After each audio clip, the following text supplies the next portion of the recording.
Hello. Hey, Joe Kane. This is the Joe Kane. Yes. What is going on? Joe fucking Kane. How you doing, brother? Good. I'm on with Rob and Slim? Yes, Where this am is I? the Rob and Slim show. I know Yeah. when we call out, it comes up as like unknown pedophile. Like, That's all good. Or my I phone answer number. the- I I don't answer know. the phone anyway, so. Yeah. Really, your name's Joe Kane? My name is Joe Kane. Yeah, All right, well, I have to, because I got to bring this up, because, like, Rob, do you remember we were on our second episode, and there was this guy who was a friend of the BL, and he had said, he's like, oh, I listened to 15 seconds of your show, and it fucking, so his name Yeah. was Joe Kane. oh, I didn't know that was his name as Oh, well. no, that wasn't me. I No. promise. That guy's also like 500 pounds. Like, Yeah. So It just made me I didn't think know of that it. was his name. I had no Yeah, idea. Joey Kane. Wow. I unfriended him right after that. It's a small world. Like on IMDb and stuff, I'm like Joe Kane number 8. So like, there's plenty of us out there. That's good, though, because there's probably like 10,000 Joe Kanes, and you're Have a number lot 8. of people made like cocaine jokes about you? Oh yeah, I don't know if you guys know, I'm a musician also. Yeah. For many years, I've played in bands, and anytime that song came up, the Eric Clapton song "Cocaine," it was she don't like Joe Kane. I was gonna ask you. I saw that you play a lot of different instruments, from the bass to piano. What is your favorite of the instruments to play? I call it my main instrument, and that's guitar. I do play everything. Okay. I play saw that. Guitar, bass, drums, piano, trombone, trumpet, saxophone, clarinet, flute. Basically anything you can put in my hands, I could at least figure out how to play if I can't play it. Cowbell? What is it? Cowbell? Oboe? Cowbell. Cowbell. I think you said elbow. I'm like, what is elbow? Yes, I can play cowbell. I love the cowbell. I gotta turn it up a little bit. That's cool, man. What is the craziest thing you've seen performing?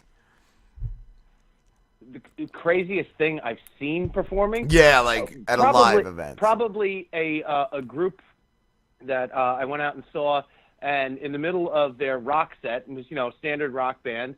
They all put their rock instruments down, guitars. There was a piano. There were 2 guitars, bass, piano, drummer. They all put it down, and the drummer picked up a conga, and all of the guys in the rest of the band picked up didgeridoos.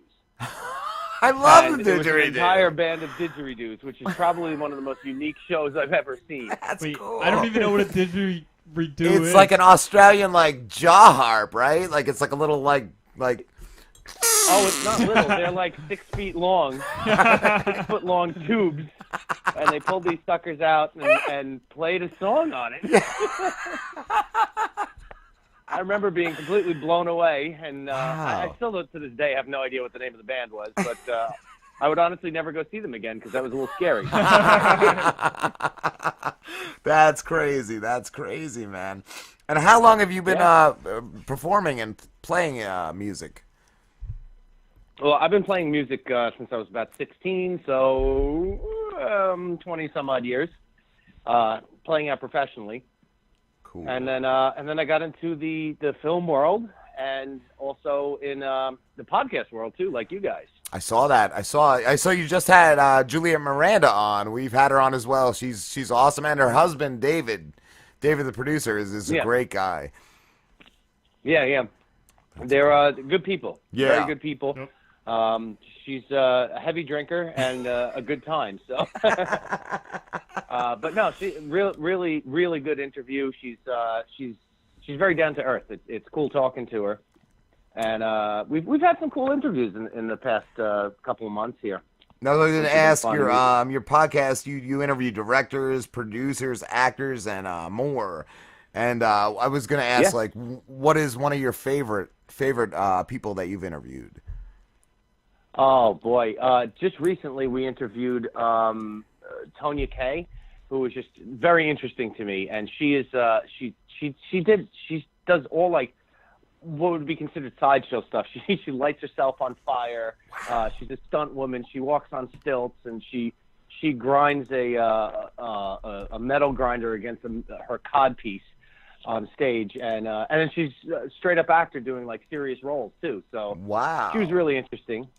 I was really stoked. We did interview the writer of The Simpsons, which was just very cool to me because I'm such a Simpsons fan. Wow. So that's I mean, cool. we've had a good line of people recently, like I said, that have just been really awesome. How long have you been doing that for? It's the Imperfect podcast, correct?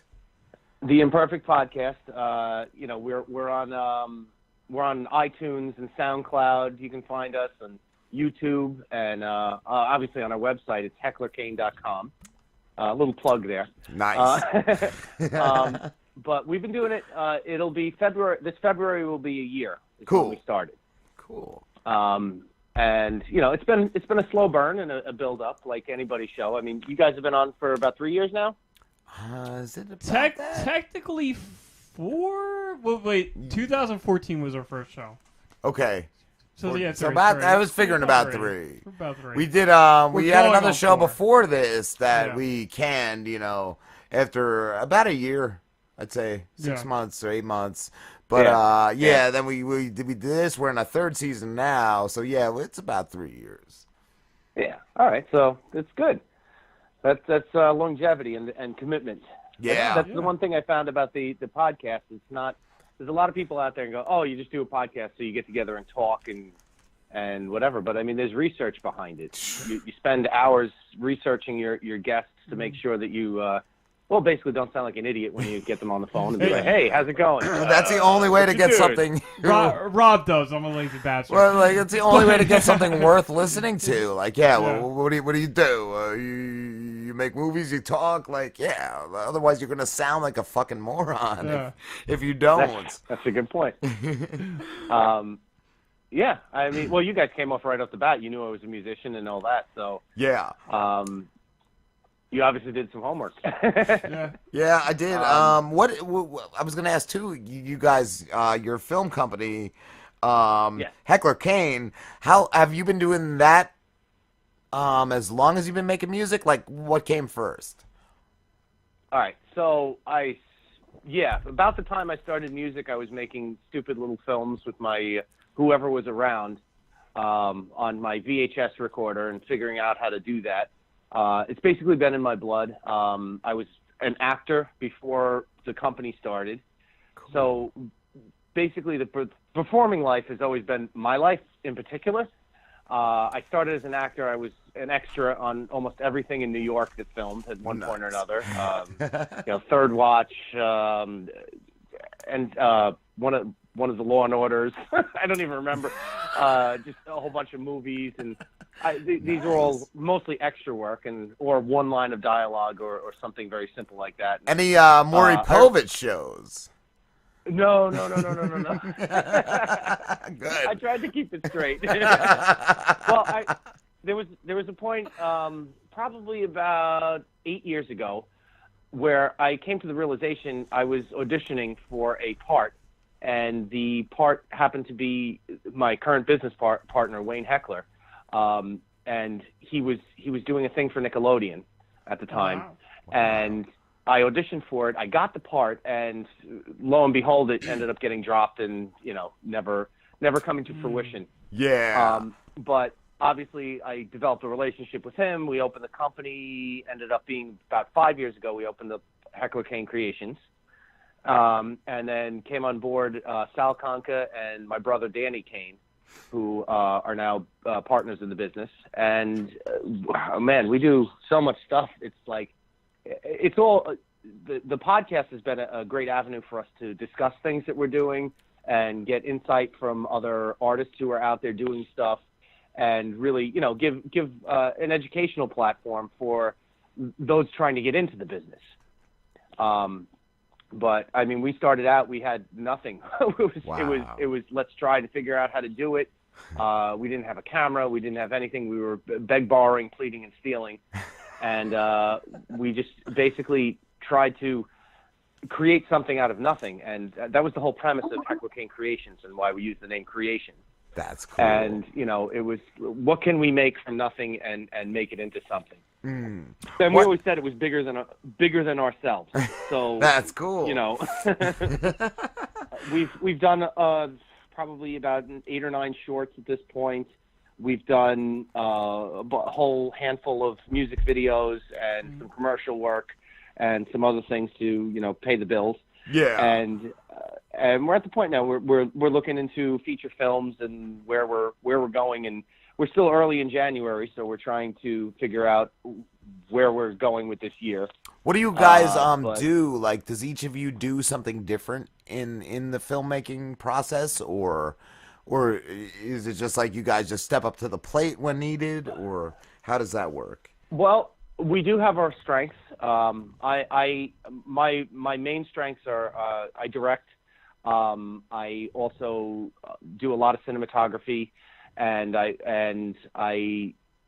do act also, which is from my background. But I'm also the editor. I'm pretty much the main editor. Wayne does a lot of editing.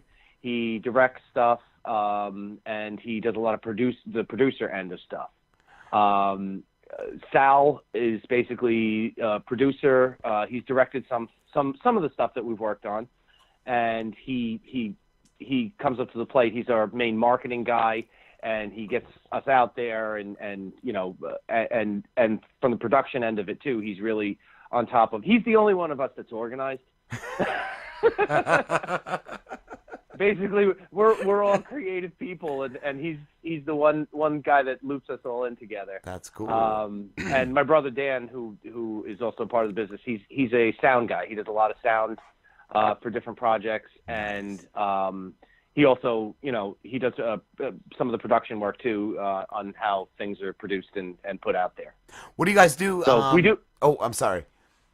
No, go ahead. Cut me off. I'm done talking. I was going to ask, what do you guys do different than other film companies out there? Well, we're trying to really take a look at what's going on out there, and the idea is, and we're not alone in this. We're not reinventing the wheel. There's no two ways about it. But we're trying to do it without the $1 million budgets. Okay. But make it look like it. I like that. Yeah. That's how I feel about our show. Like we weren't trying to do anything different, anything niche or stand out. We were just trying to do, a talk fucking radio show. What we wanted to do. And it's been pretty successful. Like just because you're doing what you the number do. one thing for us, like I said, we're not trying to reinvent the wheel, but we're trying to tell a good story. Yeah. And in telling a good story, you can get yourself out there and say, you know what, if you can tell solid stories, and we do have an educational component to us too, that we want to help others. We're not out there just for ourselves. I said this right off the bat. It's bigger than all of us. We do have an educational show too that we put on, and it comes out about once a month, give or take, and it's called Hollywood Know-How, and basically tells you how to do things on the cheap. Nice. For example, one of them was how to slit your friend's throat. Oh, very educational. I see the. Well, let's put it this way: not that cheap, but in Hollywood standards for film, how to do it without hurting anyone. That's the type of philosophy that we like to stand by. Is that again, we're not reinventing the wheel, but we're out there trying to be educators about it and help others out and be a part of the process. We're all filmmakers, what it boils down to, and that's really what the podcast is about. The Imperfect Podcast, it really has no specific meaning because it's just the Imperfect Podcast. If you look at it, it's not like the film podcast or that podcast. We're all about entertainment, and that's what is the fun part out there is we're entertainers. We're out there to entertain, and if you can entertain those 5 people that are looking at that moment, you've done your job. Yeah. I'm curious, where do you draw your research from? Like, do you read a lot of books? I know this sounds funny.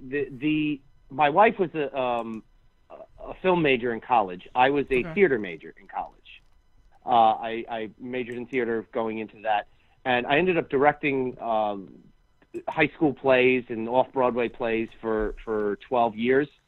And my standpoint as being a director is that the movie is just a much more focused version of a stage play.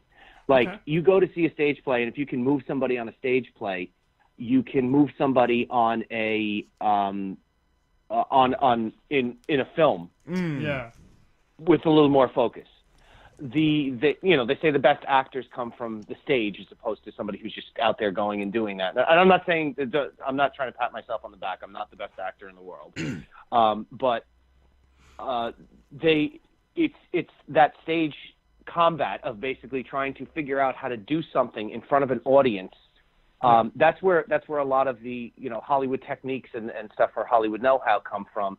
That you have to be inventive and figure out, how do I get that effect with A, not hurting anybody, and B, not looking cheesy. It has to be real. I directed a version of Jekyll and Hyde, which was on Broadway for many years, and unfortunately starred David Hasselhoff when I was on Broadway. Oh man! You gotta tell us about David Hasselhoff at some point. If the Hoff is listening, I'm sorry. And if he's not, you all know what I'm talking about.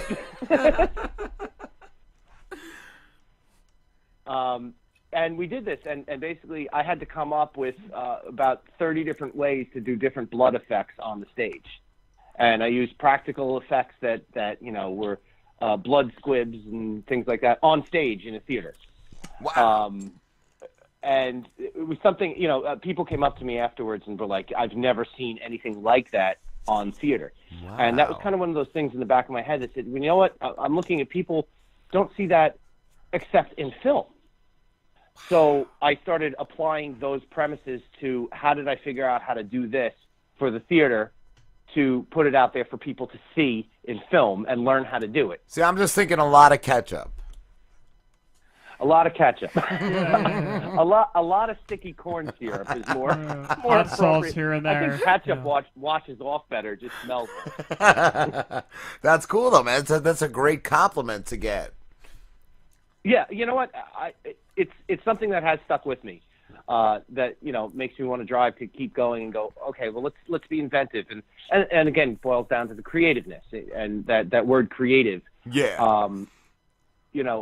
That's always been my thing. That how can we be creative to make something, to create something? That's me, is creating something out of nothing. I like that you've actually had to do it physically too, instead of just a green screen or whatever effect. You've actually had to make it look real on a stage. Oh, absolutely. Green screen. There's something to be said for green screen. As a matter of fact, our new short that's coming out is called Jump, and that'll be coming out soon. And I don't have a release date for you. I'm sorry. That would be great to publicize it on the show. Yeah. But obviously keep in touch with us at Heckler Kane, and we'll let you know when that's happening. Cool. But in that, I did really our first attempt at, not a first attempt, we'd done it before, but our first attempt at like a movie that was really heavily CGI and heavily green screen. Before then, it's been everything that we've done. Every single thing that we've done has been practical. Okay. So I'm not opposed to the idea of using it, but I feel like it has to be used well. It has to be used tastefully. The best compliment for any type of CGI and any type of green screening or that sort of effects, I think the best compliment is, oh, I didn't notice it. Yes. I would have never known. Somebody worked so hard for something, and, oh, I didn't know that was in there. And that's really the best compliment you can get, is someone not knowing that you did that. Yeah. That's cool. What is Jump about? Okay, Jump. Without giving anything away, it's a short. It's not a full-length feature. It's a short. But basically, this set of friends goes into an old library, And in the basement of the library, they happened to come across a thing called a Traveler Stone. It was buried in a box in the back, and they picked it out. And the person who holds the Traveler Stone gets immediately transported to another place. Okay. And the premise of the film is basically that this person is getting transported from place to place to place in the worst possible situation. Now, what we did is we said to ourselves, well, what are the worst possible situations? And we went back over our old films that we did, all of our shorts, and we said, well, that's a horrible scenario. That's a horrible scenario. And what we came up with was, let's actually put them into the old films that we did. Wow. So he's actually jumping into Twisted, which is one of our horror films. I play a really evil, devious son of a bitch in that movie. And I've had people not want to look me in the eyes after they've seen it. Wow. So, which, you know, it was a horror short, and obviously was very horrible, the things I did to the person that were in that. I was obviously the villain. That's a success. He jumped into that scenario at one point in the movie. Cool. And he had to deal with this character Morgan that I was playing, and he then jumped into a horrible scenario. He lands in front of a moving train. Wow. Seconds before he would get struck. Wow. You know, so we had a big plate in front of us to be able to get it out there to try to figure out how to do some of this stuff. Right. And that's where a lot of the green screening came into, because he's literally disappearing and reappearing and doing that. Cool. So for us, this was a challenge to go, okay, well, we do so much practical stuff. Let's get into a little bit of the green screening realm and the CGI realm, and let's do some of that, but still make a practical story around it. Yeah. So for us, this was a cool challenge to go, okay, this is something different than anything else we've put out there. And we were able to reprise some of the roles that each of us have done in past movies. Which was cool. And it links all of our old films together. And in addition, there are 2 scenes in there which are from films yet to come. Oh, that's pretty fucking wild.